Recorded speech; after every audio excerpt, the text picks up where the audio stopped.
సంపాదించిన మనీని హ్యాపీ మనీగా మార్చుకోవాలనుకుంటే విజువలైజేషన్ 2.0కి జాయిన్ అవ్వండి. 15 ఏళ్ళ సర్వీస్లో అతి క్రిటికల్ పొజిషన్. ఎక్కువ అన్మ్యారీడ్ పిల్లలు అబార్షన్స్కి వస్తూ ఉంటారు కదా, వాళ్ళు చాలా భయపడిపోతూ ఉంటారు. 8th మంత్లో వచ్చిన వాళ్ళు కూడా ఉన్నారు. పొట్ట ఏమైనా పెరుగుతూ ఉంటే యాసిడిటీ ఉందని, గ్యాస్ ఉందని, తింటున్నాను కదా లావైపోయానని ఇలా అనుకునే వాళ్ళు కూడా ఉంటారు. అబ్బా నేను ప్రొటెక్షన్ వాడేస్తాను, నాకు అసలు ప్రెగ్నెన్సీయే రాదు అనుకునే వాళ్ళు కూడా ఉంటారు. ఒకటి అవేర్నెస్ లేకపోవటం. మామూలుగా ఇప్పుడు అబార్షన్స్ బాగా చేసుకుంటారు కదా, కానీ దానివల్ల హెల్త్ ఇష్యూస్ మాత్రం సివియర్గా వస్తాయి కదా. ప్రాణం పోయే వరకు కూడా వెళ్ళొచ్చు. అబార్షన్స్ని అస్సలు ఈజీగా తీసుకోకూడదు. అమ్మాయి అబ్బాయి వచ్చారు, కూర్చున్నారు, మాట్లాడారు. మేడం ఇది ఫస్ట్ టైం కాదు మేడం, ఇంతకుముందు ఒక 6 అయ్యాయి అన్నాడు. అబార్షన్సా? అసలు ఒక డాక్టర్ అంటేనే దేవుడితో సమానం. మమ్మల్ని మనుషుల్లా చూడండి చాలు. నార్మల్ డెలివరీ అయితే డబ్బులు రావు కాబట్టి గైనకాలజిస్టులు సిజేరియన్ చేసేస్తారు అనుకుంటారు. ఏంటి రీజను, ఎందుకు చేశారు, కారణం ఉండే చేసి ఉంటారు కదా అన్న బెనిఫిట్ ఆఫ్ డౌట్ అసలు డాక్టర్కి ఇస్తున్నారు ఈ రోజుల్లో. నీ గోల్ నార్మల్ డెలివరీ అయినా బేబీ ఎలా ఉన్నా పర్వాలేదా? సో ఇక్కడ నన్ను కదా విలన్లా చూశారు. ఇలాంటి పేషెంట్స్ని ట్రీట్ చేసినప్పుడు బాధ చేస్తుంది. నమస్తే, India's largest digital media network Suman టీవీకి స్వాగతం. Welcome to Suman TV Mahalakshmi.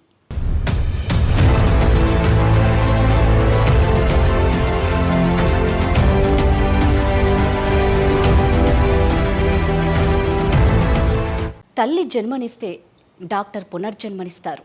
ఎంత పెద్ద జబ్బు వచ్చినా సరే అండి, డాక్టర్ నవ్వుతూ ట్రీట్మెంట్ ఇస్తే ఆ పేషెంట్కి కొండంత ధైర్యం వస్తుంది. అర్ధరాత్రి అనక అపరాత్రి అనక ఎంత గాఢ నిద్రలో ఉన్నా సరే అండి, ఒక్క కాల్తో డాక్టర్ రియాక్ట్ అయిపోయి ఎంత అలర్ట్గా సర్జరీ చేయాలంటే అది చిన్న విషయం కాదు. అందుకే డాక్టర్లను దేవుళ్లతో సమానం అంటారు. మమ్మల్ని దేవుళ్లతో పోల్చకపోయినా పర్లేదు, కానీ ఒక మనిషిగా గుర్తించండి అంటున్నారు మన మహాలక్ష్మి. తన దగ్గరకు వచ్చే ప్రతి పేషెంట్ని ఒక బిడ్డలాగా, ఒక ఫ్రెండ్ లాగా ట్రీట్ చేస్తారు. అందుకే తన ట్రీట్మెంట్ కోసం ఎంతోమంది వెయిట్ చేస్తూ ఉంటారు. తనే అండి ఇవాల్టి Suman TV Mahalakshmi, gynaecologist doctor Shilpa from Vizag.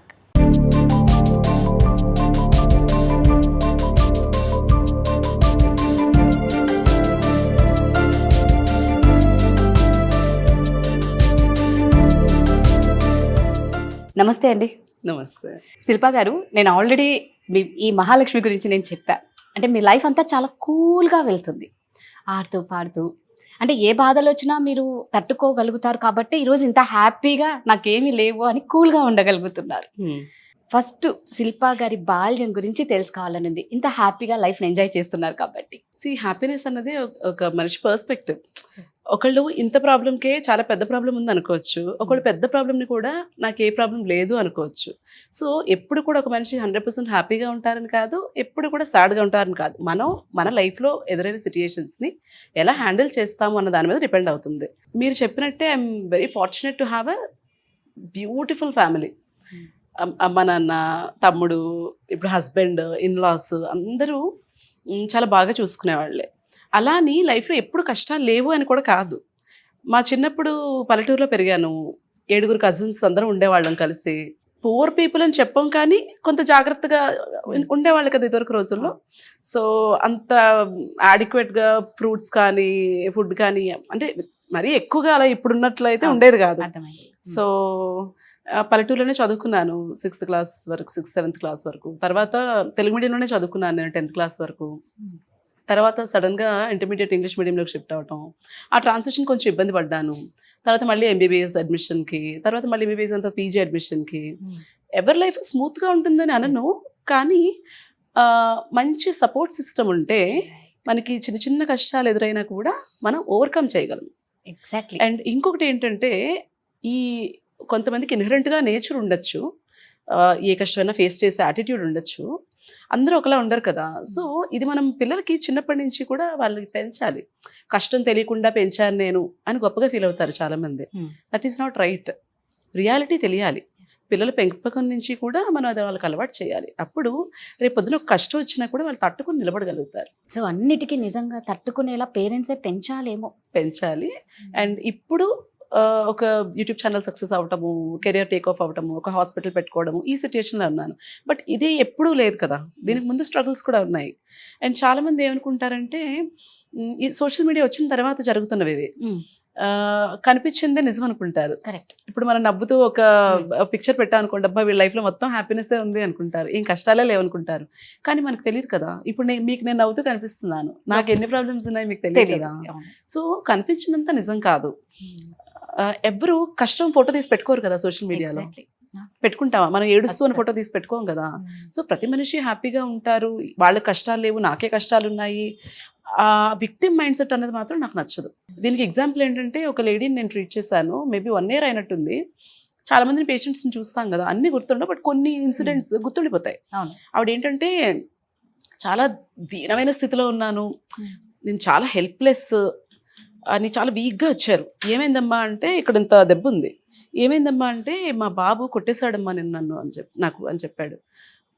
ఏం చదువుతున్నాడు అంటే, ఇంజనీరింగ్ చదువుతున్నాడు. ఇంజనీరింగ్ చదువుతున్న బాబు 40 ఏళ్ల తల్లిని కొట్టడం ఏంటి, ఎందుకు అలా అయింది అంటే, ఏం చేస్తామమ్మా నా పరిస్థితే అంతా, నా హస్బెండ్ నన్ను వదిలేసి వెళ్ళిపోయారు, మరి హస్బెండ్ లేనప్పుడు పిల్లలు ఎలా ఉంటారు, ఇలాగే కదా ఉంటారు, ఎందుకు ఉండాలి, అదే కదా, ఎందుకు ఉండాలి, మిమ్మల్ని మీరు నేను పెథటిక్, నాకు చేత కాదు, నేను ఇంతే అని మీరు యాక్సెప్ట్ చేసి మీరు ఒక వీక్ ఉమెన్ అయినప్పుడు ఆటోమేటిక్గా మీ పిల్లలు కూడా మిమ్మల్ని అలాగే చూస్తారు. మనకి మనం రెస్పెక్ట్ ఇచ్చుకోకపోతే మనకి ఎక్కడ రెస్పెక్ట్ దొరకదు, ఫ్యామిలీలోనూ దొరకదు, బయట దొరకదు. సో ఆ విక్టిమ్ మైండ్ సెట్ అనేది ఉండొద్దు అంటాను నేను. కష్టాలు ఎవరికైనా ఉండొచ్చు, నాకు చాలా పెద్ద కష్టం వచ్చింది 3 ఏళ్ల క్రితం, అది ఓవర్కమ్ అయింది, రేపు పొద్దున వస్తుందేమో ఏమో, అలాంటి లైఫ్ ఆపేయలేం కదా. అయ్యో నాకే ఎందుకు ఇలా వచ్చింది అని ఉండిపోతే ముందుకు ఎలా వెళ్తాం, ముందుకు వెళ్ళలేం కదా. అంటే గైనకాలజిస్ట్ డాక్టర్ కాబట్టి రకరకాల కేసెస్ చూసింటారు శిల్పా గారు.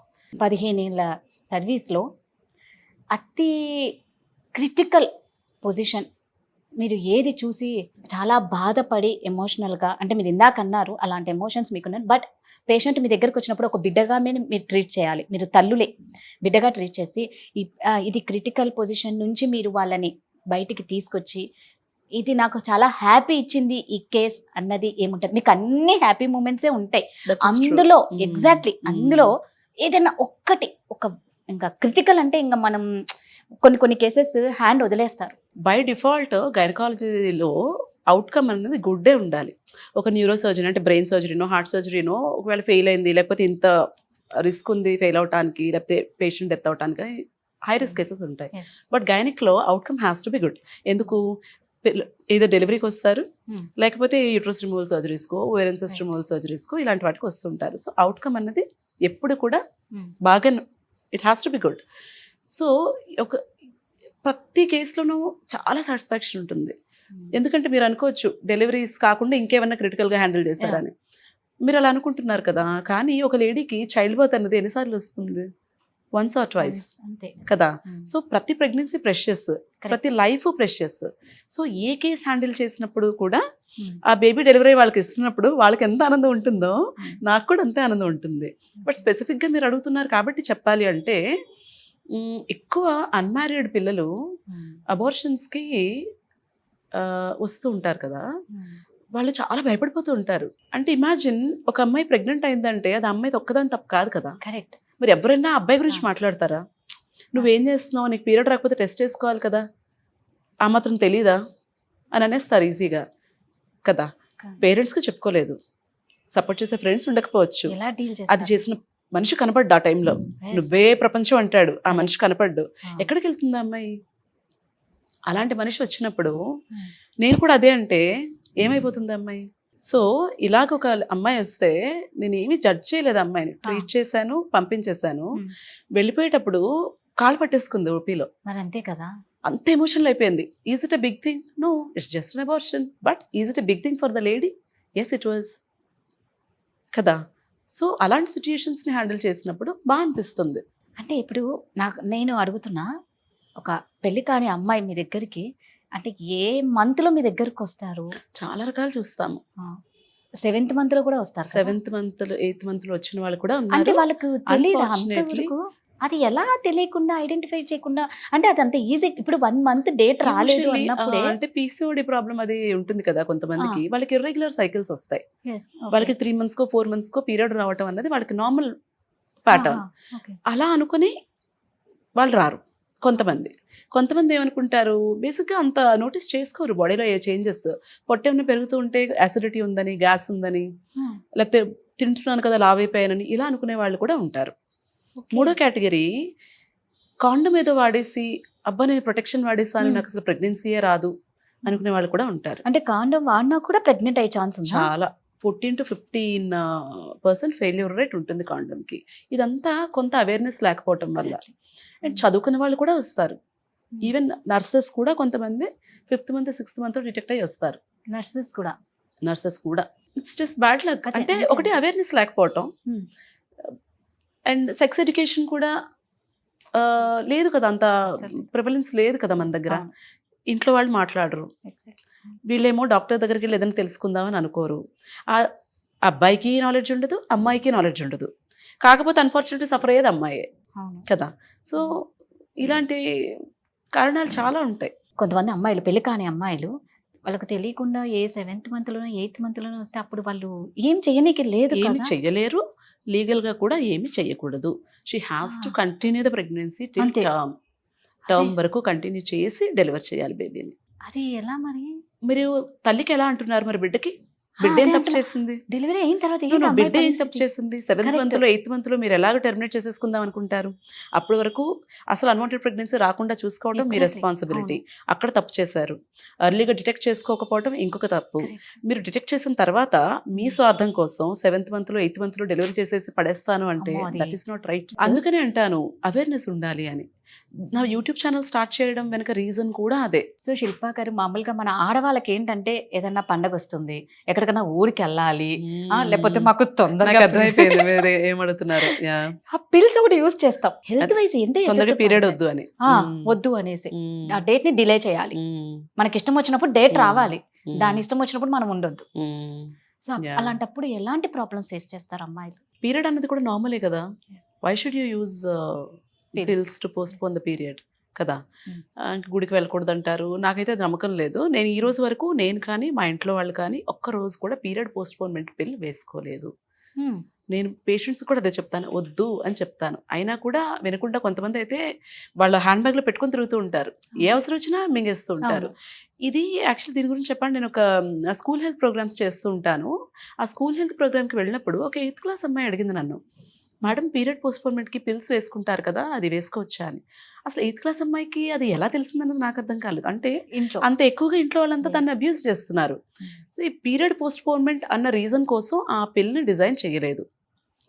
వి all practice evidence based medicine. అంటే ఒక టాబ్లెట్ ఇవ్వాలి అంటే అది ఎందుకు ఇవ్వాలి, Yes. దానికి ఈ కండిషన్స్కి ఈ టాబ్లెట్ ప్రిస్క్రైబ్ చేయాలని ఉంటుంది.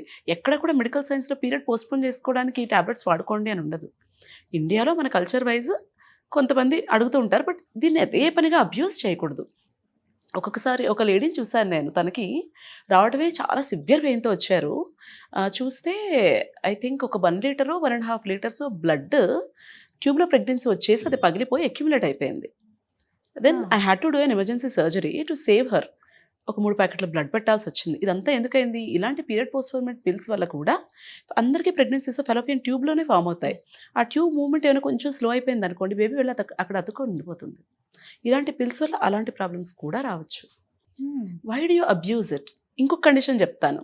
ఒక అమ్మాయి పెళ్లి ముహూర్తాలు ఉన్న పిల్లలు వస్తూ ఉంటారు కదా, వాళ్ళు వచ్చినప్పుడు యూజువల్లీ ఏం చేస్తారంటే ఇంట్లో చేయాల్సినవన్నీ చేసేసి పీరియడ్ టైం కూడా దాటిపోయి లాస్ట్ మినిట్లో వస్తారు.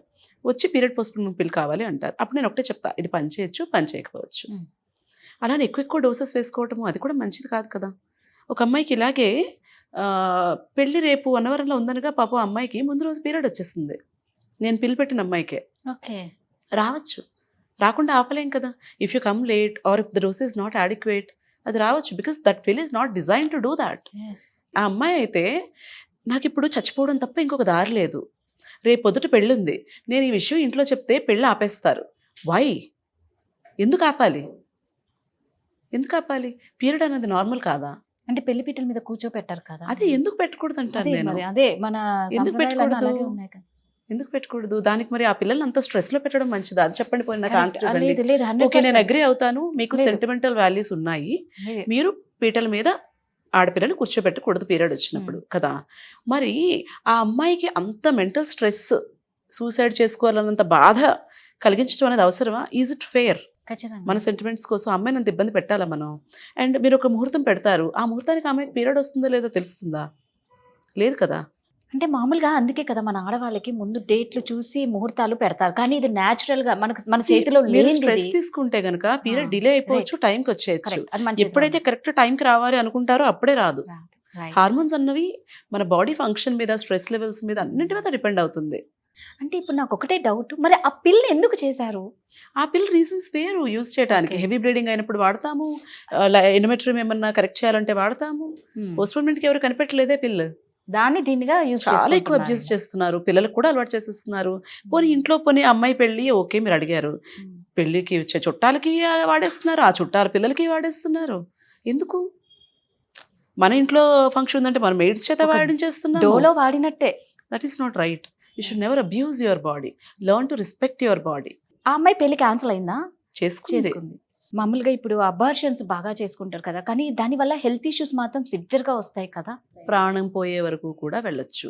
అన్వాంటెడ్ ప్రెగ్నెన్సీస్, అబార్షన్స్‌ని అస్సలు ఈజీగా తీసుకోకూడదు.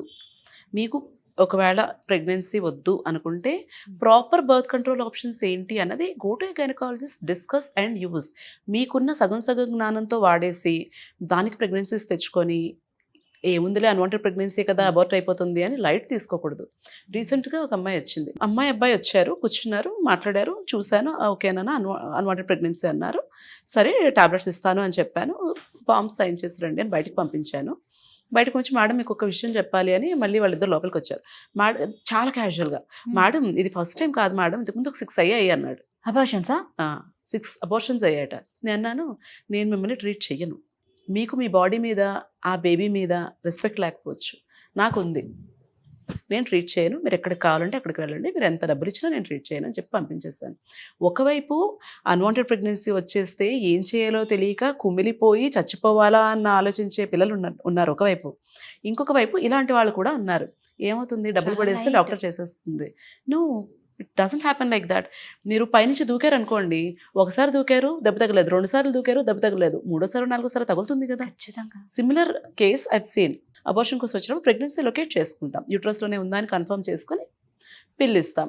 ఒక లేడీ ఇలాగే వచ్చారు, హస్బెండ్ ఎక్కడో వేరే దగ్గర ఉంటారు, చాలా ఒబీస్ లేడీ అండ్ తనకి ఆ రోజు శాక్ కనపడలేదు. నాకు ప్రెగ్నెన్సీ విజువలైజ్ అవ్వట్లేదమ్మా, ఒక వారం తర్వాత చూస్తాను అని చెప్పాను. ఆవిడ ఏం చేశారు, అంతకుముందు 7 సార్లు అబార్షన్ పిల్లు వేసుకుందిట. అబ్బా! 8వ సారి నా దగ్గరకు వచ్చింది. నేను అన్నాను, నాకు కనిపించట్లేదమ్మా, ఇప్పుడు నేను ఇవ్వకూడదు, కొంచెం వెయిట్ చేసి రండి, బ్లడ్ టెస్ట్ చేసుకుని రండి అని చెప్తే బయటకు వెళ్ళి ఎవరి దగ్గర తీసుకుని వేసేసుకుంది. సో నాకు ఒక 4 రోజుల తర్వాత కాల్ వచ్చింది ఒక హాస్పిటల్ నుంచి. మేడం మీరు ఒక పేషెంట్ చూశారు 4 days ago, మీరు మళ్ళీ రమ్మన్నారు, కానీ తను ఎక్కడో తీసుకుని పిల్లు వేసేసుకుంది, చావు బ్రతుకుల స్టేజ్లో వెళ్ళింది ఆ హాస్పిటల్కి. ఆ అమ్మాయికి ఏమైంది, ట్యూబ్లో ప్రెగ్నెన్సీ వచ్చింది, గర్భసంచిలో కాకుండా. పిల్లు వేసుకుంది, అది రప్చర్ అయిపోయింది. హెవీ బ్లీడింగ్ అయిపోయి బ్రతుకుతుందా లేదా అన్న సిచ్యుయేషన్లో ఆపరేషన్ చేశారు. Why do you do that is my question. When you have a baby, when you do not want any more kids, what is stopping you from taking a proper birth control method కదా. It's a life కదా that is growing అంతే inside కదా. అస్. ఎలాగా, 1 సారి 2 సార్లు 3 సార్లు 4 సార్లు 5 సార్లు, ఎలా అలా? క్షణిక సుఖానందం కోసం జీవితాలు, ప్రాణాలు పోగొట్టుకుంటున్నారు. అల్టిమేట్‌గా పోయేది ఆడవాళ్ళు ప్రాణాలే. I'm not saying sex is not important, but okay, go have respect your body is అదే కదా. All I'm saying. Consult doctor, use proper precaution. Is it that difficult? రోజు ఒక బర్త్ కంట్రోల్ పిల్ వేసుకోవడం డిఫికల్టా, లేకపోతే ఒక కాపర్టీ లూప్ పెట్టుకోవడం డిఫికల్టా? Is it difficult? లేదు, 2 పిల్లలు ఉన్నారు, ఒక సగం పూట సెలవు పెట్టి ఫ్యామిలీ ప్లానింగ్ ఆపరేషన్ చేయించుకోవడం డిఫికల్టా? What is stopping you from doing that? So ఆ అమ్మాయి సేఫ్ అయిపోయిందా సర్జరీ అయిన తర్వాత? ఫైనల్లీ ఆవిడ బతికారు. అసలు ఒక డాక్టర్ అంటేనే దేవుడితో సమానం. ఖచ్చితంగా. అంటే దేవుడు తల్లి కడుపు నుంచి జన్మనిస్తే ఆ తల్లి కడుపు నుంచి బయటకు వచ్చిన తర్వాత బతికిచ్చేది డాక్టరే. సో నిజంగా అందుకే మిమ్మల్ని దేవుళ్ళతో సమానం అని అంటారు. I disagree with that. ఎందుకు? సొసైటీ చాలా చేంజ్ అయిపోయింది, మనుషుల యాటిట్యూడ్ చాలా చేంజ్ అయిపోయింది. మమ్మల్ని దేవుళ్ళ చూడక్కర్లేదు, మమ్మల్ని మనుషుల్లా చూడండి చాలు. ఎందుకండి? మేము చేసే పనికి రెస్పెక్ట్ ఇవ్వండి చాలు. ఇప్పుడు చాలా మంది ఏమనుకుంటారు, నార్మల్ డెలివరీ అయితే డబ్బులు రావు కాబట్టి గైనకాలజిస్టులు సిజేరియన్ చేసేస్తారు అనుకుంటారు కదా. అసలు నిజంగా కారణం ఉండి చేశారా, కారణం లేకుండా చేశారా, ఏమీ ఆలోచించరు. డాక్టర్స్ ఉన్నారు, దోచుకుంటారు, ఇలాగే ఆలోచిస్తారు తప్పితే ఏంటి రీజను, ఎందుకు చేశారు, కారణం ఉండే చేసి ఉంటారు కదా అన్న బెనిఫిట్ ఆఫ్ డౌట్ అసలు డాక్టర్కి ఇస్తున్నారు ఈ రోజుల్లో. చాలా వరకు డాక్టర్స్ని డబ్బులు దోచుకునే వాళ్ళలాగా చూసేస్తున్నారు. That attitude is not right. నేనేమంటానంటే ప్రతి పనిలోనూ దైవత్వం ఉంటుంది. ఇప్పుడు మీ కెమెరామ్యాన్ ఉన్నారు, ఆయన పని ఆయన కరెక్ట్గా చేయాలి, ఆ పనిలో దైవత్వం ఉంటుంది. సో నేను స్పెషల్, నేను దేవుణ్ణి, నేను ఏదో గొప్ప పని చేస్తాను అని నేను అన్ను. నేను చేసే పని నేను బాగా చేస్తే నేను దేవుడే, మీరు చేసే పని మీరు బాగా చేస్తే మీరు దేవుడే. I don't believe in God, but I believe in people. So మమ్మల్ని దేవుళ్ళ చూడక్కర్లా, మనుషుల్లా చూసి మా పనికి రెస్పెక్ట్ ఇస్తే చాలు. ఇంతలాగా చెప్తున్నానంటే చూసుంటాం మేము. అదే అర్థమవుతుంది. ఇప్పుడు అన్ని స్టోరీస్ షేర్ చేయడానికి టైం సరిపోదు, అర్థమైపోతుంది. బ్రీఫ్గా నేను చెప్పాలంటే, ఒక అమ్మాయి ప్రీవియస్ 3 ప్రెగ్నెన్సీస్ లాస్ అయిపోయాయి, తర్వాత కన్సీవ్ అవ్వట్లేదని వచ్చారు. మెడిసిన్ పెట్టాను, కన్సీవ్ అయింది, ప్రెగ్నెన్సీ కంటిన్యూ అయింది, అంతా అయింది. సర్విక్స్ బాగా షార్ట్ అయిపోయింది, ఫుల్ రెస్ట్లో ఉంచాము, ప్రెగ్నెన్సీ టర్మ్ వరకు కంటిన్యూ అయింది. డెలివరీకి ట్రై చేసేటప్పుడు ఇంకేవో కండిషన్స్ ఉన్నాయి, మా బెటర్ మీకు సిజేరియన్ చేసుకోవడం సేఫ్ అన్నాను. లేదు నార్మల్ కావాలి అన్నారు. సరే మా నార్మల్ చేస్తాను అన్నాను. ఇంజెక్షన్ స్టార్ట్ చేసి వెళ్ళాను ఇంటికి. సిస్టర్కి చెప్పానమ్మా చూసుకోండి, ఫాస్ట్గా వెళ్ళకూడదు అని. వాళ్ళు ఏంటి, ఒకవేళ రెస్పాన్స్ రాకపోతే నేను సిజేరియన్ చేసేస్తానేమోనని నేను ఇంత జాగ్రత్తగా కంటికి రెప్పలా 9 నెలలు ఆ ప్రెగ్నెన్సీని కంటిన్యూ చేసి జాగ్రత్తగా అక్కడ వరకు తీసుకొస్తే, నేను ఇంటికి వెళ్ళి డ్రెస్ చేంజ్ చేసుకుని వచ్చే లోపల 3/4 బాటిల్ ఫ్లూయిడ్ పంప్ చేస్తాడు వైఫ్ బాడీలోకి. అదేంటి, నార్మల్ డెలివరీ అయిపోవాలని. పెయిన్స్ వచ్చేస్తే నార్మల్ డెలివరీ అయిపోద్ది. నీ బిడ్డ గురించి నీకు వరీ లేదా, నేను ఎందుకు అంత లెక్కలు వేసి మరీ ఆ డ్రాప్ సెట్ చేసి వెళ్ళాను. గట్టిగా పెయిన్స్ వచ్చేస్తే బేబీ ఏమైపోతుంది. వెళ్ళాను, చూశాను, పరిగెత్తుకుంటూ మళ్ళీ ఇంటికి హాస్పిటల్కి వెళ్ళాను, చూశాను, బాగానే ఉంది, సెట్ చేశాను. అలా చేయకండి అని చెప్పాను. వీళ్ళు నేను ఇంటికి వెళ్ళిపోతే మళ్ళీ ఇలాగే చేస్తారనిపించి కిందనే ఉండిపోయాను రూమ్లో. అప్పుడు చెప్పాను, ఉమ్మనీళ్ళు ఏమన్నా లీక్ అయితేనా కొంచెం యాక్సిలరేట్ అవుతుంది, నార్మల్ డెలివరీ అవడానికి ఛాన్స్ బాగుంటుంది అని చెప్పాను. ఇలా చెప్పి కిందకి వెళ్ళక 5 minutesలో ఫోన్ వచ్చింది, మేడం ఉమ్మనీళ్ళు లీక్ అయిపోయాయి పేషెంట్కి అని. వెళ్ళి చూశాను, ఉమ్మనీళ్ళు చక్కగా ఉన్నాయి, మెంబ్రెయిన్ లీక్ లేదు, ఏం లేదు. కింద ఫ్లోర్ మీద చూస్తే ఎన్ని నీళ్ళు ఉన్నాయి. ఏంటి అంటే బాత్రూంలోంచి బకెట్లో మగ్లో వాటర్ తీసుకొచ్చి కింద పోసేసారట. అదేంటి, ఉమ్మనీళ్ళు లీక్ అయితే నార్మల్ డెలివరీ చేస్తానన్నాను కదా అందుకు. అంటే నీ అవుట్కమ్, నీ గోల్ నార్మల్ డెలివరీ అయినా బేబీ ఎలా ఉన్నా పర్వాలేదా. సో ఇక్కడ నన్ను కదా విలన్లా చూశారు. అంటే నేనంటే కదా నమ్మకం లేదు అక్కడ. ఎందుకు, డాక్టర్లు డబ్బుల కోసం మాత్రమే సిజేరియన్ చేస్తారు అన్న ఒక అపోహ వల్ల ఇలాంటి పేషెంట్స్ని ట్రీట్ చేసినప్పుడు బాధ చేస్తుంది. ఖచ్చితంగా ఆ అమ్మాయికి ఎప్పుడెప్పుడు బేబీ పుడుతుందా అని నేను ఎంతో ఆతృతగా ఎదురు చూశాను. ఆ కప్పులు ఎలా చూశారో నేను అలా చూశాను. ఎందుకంటే అసలు ఆ వీక్ గడుస్తుందా లేదా అన్నట్టు ఉండేది తన ప్రెగ్నెన్సీ జర్నీ అంతాను. When people treat you like that, I don't want you to treat me like a God, treat me like a normal person. ఇందాక మనం అనుకున్నాం కదా, అబార్షన్ పిల్స్, కొన్ని పిల్స్ వాడటం వల్ల కూడా క్యాన్సర్ వస్తుంది అన్నారు, అది నిజమేనా? లేదు, abortion pills won't cause cancer. క్యాన్సర్కి మనం ఈ చిన్న చిన్న పిల్స్ వీటిని బ్లేమ్ చేయడం కంటే కూడా మన లైఫ్ స్టైల్ ఎలా ఉందన్నది చూసుకోవాలి. ఫస్ట్ అసలు హెల్దీ ఫుడ్ తింటున్నామా, ఎక్సర్సైజ్ చేస్తున్నామా, అండ్ రెగ్యులర్ స్క్రీనింగ్స్ ఉంటాయి. ఇప్పుడు సర్వైకల్ క్యాన్సర్ ఉంది, చాలా ఈజీ కదా డిటెక్ట్ చేసుకునే టెస్ట్, అది చేయించుకుంటున్నామా. బ్రెస్ట్ క్యాన్సర్కి చిన్న ఎక్స్రే లాంటిది, మ్యామోగ్రామ్ లాంటిది చేస్తే సరిపోతుంది కదా, అది చేయించుకుంటున్నామా. బ్రెస్ట్ క్యాన్సర్కి మ్యామోగ్రామ్ టెస్ట్ ఉంటుంది, 2 yearsకి ఒకసారి, 40 years దాటిన తర్వాత చేసుకోవాలి. ఇలాంటి చిన్న చిన్న టెస్ట్ అన్నీ మిస్ అయ్యి ఏదైనా తింటే వచ్చేస్తుందేమో, లేకపోతే ఇదేమైనా చేస్తే వచ్చేస్తుందేమో అని సిల్లి రీజన్స్ గురించి ఆలోచిస్తాం తప్పితే మేజర్ థింగ్స్ మనం చేయాల్సినవి అండ్ రెగ్యులర్గా ప్రాబ్లం ఉన్నా లేకపోయినా గైనకాలజిస్ట్ దగ్గరికి వెళ్ళాలి, ఇలాంటివి మిస్ అయిపోతాం. సో అంటే ఇప్పుడు మామూలుగా ఇంటికి ఆడదే కాబట్టి అందం కానీ, ఆనందం కానీ, ఆ కళ కానీ ఇంటికి ఆడదే అనమాట. మీ దృష్టిలో ఎలా అంటారు? అమ్మాయి అంటేనే నిజంగా, అందుకే మహాలక్ష్మి అంటారు, ఒక ఆదిశక్తి అంటారు. అంటే ఆడవాళ్ళకి మా ఇంట్లో అలాగే ట్రీట్ చేస్తారు, ఆడపిల్లల్ని స్పెషల్ గానే ట్రీట్ చేస్తారు చాలా, అబ్బాయి కంటే కూడా. అండ్ ఈ రోజు వరకు కూడా ఏదైనా సరే ఆపర్చునిటీ నాకు కానీ మా తమ్ముడికి కానీ ఇచ్చే విషయంలో మా పేరెంట్స్ ఈక్వల్ గానే చూసారు. యాక్చువల్లీ మా తమ్ముడికి చేసిన దానికంటే ఎక్కువ నాకే చేస్తున్నారు పాపం ఇప్పటికీ. నాకు పాప పుట్టింది, నాకు పాప పుట్టినప్పుడు అయితే హాస్పిటల్లో వీళ్ళందరూ ఎంత గోల చేశారంటే, వాళ్ళు అన్నారు మీ ఫ్యామిలీలో అసలు ఆడపిల్ల లేదా, ఫస్ట్ టైం పుట్టిందా అని అడిగారు. సో అంత ఇంపార్టెన్స్ ఇస్తారు ఆడపిల్లలకి. బట్ దెన్ నేనేమంటానంటే, అండ్ కొంతమంది అంటారు ఆడపిల్ల ఏమన్నారు మీరు ఇందాక మహాలక్ష్మి, మహాలక్ష్మి కానీ ముందుకు అబ్బాయి అయిపోతే బాగుంటుంది. ఎందుకలా? అబ్బాయి అయిపోయిన తర్వాత ఆడపిల్ల మహాలక్ష్మి. ఫస్ట్ అబ్బాయి కావాలి, ఫస్ట్ అబ్బాయి ఫస్ట్ అబ్బాయి కావాలి, ఆ తర్వాత ఆడపిల్ల అయితే మాకు ఇష్టం. That is wrong. సో అక్కడ నేను అంటాను ఆడపిల్ల మహాలక్ష్మిలా ట్రీట్ చేయక్కర్లేదు, దేవుళ్ళ ట్రీట్ చేయక్కర్లేదు, treat her as equal. And ఆ ఇంటికి మెయిన్ ఆడపిల్ల అన్నారు కాబట్టి ఇక్కడ I want to tell you one thing as a doctor. ఇంట్లో తల్లి ఫస్ట్ తన హెల్త్ తను చూసుకోవాలి, అప్పుడు ఇంట్లో హెల్త్ అంతా బాగుంటుంది. అమ్మలు ఏమనుకుంటారంటే నేను స్వార్థంగా ఉండకూడదు, నేను టైంకి తినకూడదు, అందరికీ పెట్టే నేను తినాలి అనుకుంటారు. That is wrong. ఇప్పుడు ఒక టిపికల్ హౌస్ అనుకుందాము, ఫాదర్ ఏమీ వంట చేయరు కదా, మేబీ 7 o'clock 8 o'clock లేస్తారేమో, పేపర్ పట్టుకుంటారేమో, 7 వేలు కాఫీ తెచ్చిస్తుంది, అప్పటికి టిఫిన్ రెడీ చేసి ఉంటుంది. పిల్లలు అప్పుడే లేస్తారు. ఈ రోజుల్లో పిల్లలు కూడా చాలా మటుకు ఏం చేయట్లేదు. సో వాళ్ళకి అన్ని సర్ది పెడుతుంది అంత. అంటే నేనేం చెప్తున్నానంటే అప్పటి వరకు మన యాక్టివిటీ ఈజ్ వెరీ లో. మనకు అన్నిటికంటే ముందే అమ్మాయిలు ఆవిడ లెగుస్తారు, ఆవిడ పనిచేస్తారు. మనం అప్పుడే లేచి ఫస్ట్ మనకి ఫుడ్ వస్తుంది. మరి ఆవిడ ఉదయం నుంచి లేచి పనిచేస్తున్నారు కదా, ఆవిడ కదా ఫస్ట్ తినాలి. సో మీరు ఫుడ్ తీసుకోవటం టైంకి, మీరు మీ హెల్త్ గురించి చూసుకోవటం కానీ, లేదు మీరు మీ ఫ్రెండ్స్తో టైం స్పెండ్ చేయడానికి వారానికి ఒకసారి బయటకు వెళ్ళటం కానీ, రోజు ఒక అరగంట వాకింగ్కి వెళ్ళటం కానీ, ఇది సెల్ఫిష్ కాదు. Take that time for your self. ఇంట్లో తల్లి హెల్తీగా ఉంటే ఇల్లంతా హెల్తీగా ఉంటుంది. ఇంట్లో తల్లికి ప్రాపర్గా ఫుడ్ కుక్ చేయటం కానీ, ఎలాంటి ఫుడ్ పిల్లలకి పెట్టాలన్న నాలెడ్జ్ కానీ, హెల్తీగా ఉండడానికి ఏమేం చేయాలన్న నాలెడ్జ్ కానీ తల్లికి ఉంటే ఇల్లు బాగుంటుంది. ఇల్లు బాగుంటే సొసైటీ బాగుంటుంది. ఆడవాళ్ళు మెచ్యూర్ అనేది ఒక ఏజ్కి వస్తుందేమో తెలియదు, కానీ ఇప్పుడున్న సిచ్యువేషన్లో 8 yearsలోనే మెచ్యూర్ అవుతూ ఉన్నారు. రీసెంట్గా నేను విన్నా, 8 years అమ్మాయి మెచ్యూర్ అయితే ఆ అమ్మాయి ఏడుస్తుంది, వాళ్ళ అమ్మ ఏడుస్తుంది, వాళ్ళమ్మ వాళ్ళ అమ్మకు ఫోన్ చేసి వాళ్ళ అమ్మమ్మ అంటే ఆ అమ్మాయి వాళ్ళ అమ్మ వాళ్ళ అమ్మమ్మ అందరూ ఏడుపులే ఇక్కడ. అసలు ఎందుకు అంటే అసలు ఆ వయసులో పాపం 8 yearsకి స్టార్ట్ అయితే ఎన్ని ఇయర్స్ దాన్ని మోయాలి ఆ బిడ్డ. అది అంటే ప్రికాషన్స్ ప్యూబర్టీ అంటాము. కొన్ని కండిషన్స్లో హార్మోనల్ చేంజెస్ వల్ల అవుతుంది. జెన్యున్గా ఆ అమ్మాయి బాడీలో కొన్నిసార్లు హార్మోనల్ చేంజెస్ వల్ల అలాంటి ప్రాబ్లమ్స్ వస్తాయి. బట్ యూజువల్లీ ఈ రోజుల్లో ఏంటంటే లైఫ్ స్టైల్ ప్రాబ్లం. అది కూడా చాలా రిఫైన్డ్ ఫుడ్, ఎక్కువ కార్బోహైడ్రేట్స్ ఉన్న ఫుడ్, డీప్ ఫ్రైడ్ ఫుడ్స్. పిల్లలు జంక్ ఫుడ్ అంటే బయట తినాలంటే KFC, అంతే. Cool drinks. పేరెంట్స్తో పాటు పిల్లలు కూడా సోడాస్ అన్ని తాగుతున్నారు కదా.